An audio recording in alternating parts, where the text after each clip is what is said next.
জুলাই আন্দোলনে হাত হারানো ৫ তরুণের শরীরে রোবোটিক হাত লাগানো হয়েছে। আইসিটি বিভাগ ও বেবিলন গ্রুপের সহায়তায় এই উদ্যোগ নেওয়া হয়। এ নিয়ে বৃহস্পতিবার সকালে আইসিটি বিভাগে একটি অনুষ্ঠানের আয়োজন করা হয়। এই সহায়তায় নতুন করে কিছুটা স্বাভাবিক জীবনের স্বপ্ন দেখছেন তরুণেরা।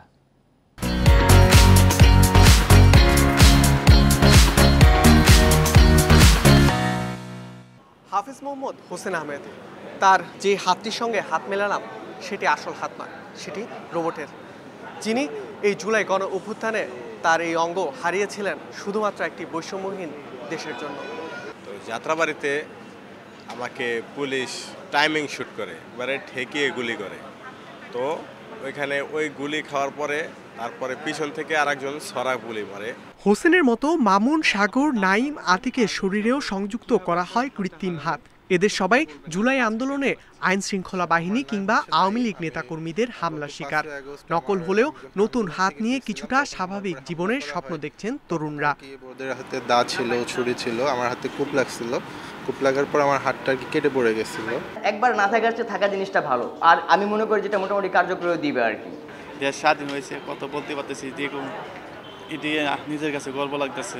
গবেষণা ম্যাগাজিন অ্যানালিটিক্স ইনসাইটে বিশ্বের শীর্ষ 10 তরুণ রোবোটিক্স গবেষকের মধ্যে 3 নম্বরে রয়েছেন বাংলাদেশের জয় বড়ুয়া। এই হাতেরও উদ্ভাবক তিনি। জানান তার তৈরি হাত দিয়ে সর্বোচ্চ 1 কেজির জিনিস তোলা যাবে। ছোটোখাটো কাজগুলোর জন্য আমাদের এই রোবোটিক কার্ডটা আসছে, বাড়ি কোনো কাজের জন্য এক্স্যাক্টলি আসলে এটা আসা নাই। যে ছোটোখাটো যে সাপোর্টটা পাবে, বাহিক যে সৌন্দর্যটা বৃদ্ধি পাবে, মানে ওনার যেই কালার ম্যাচ থাকবে। ফর এক্সাম্পল একজনের বাম হাত নাই, ওনার ডান হাতের যে কালার থাকবে ওই ডান হাতের কালারটা ম্যাচ করে ওনার বাম হাতটা দেওয়া হবে।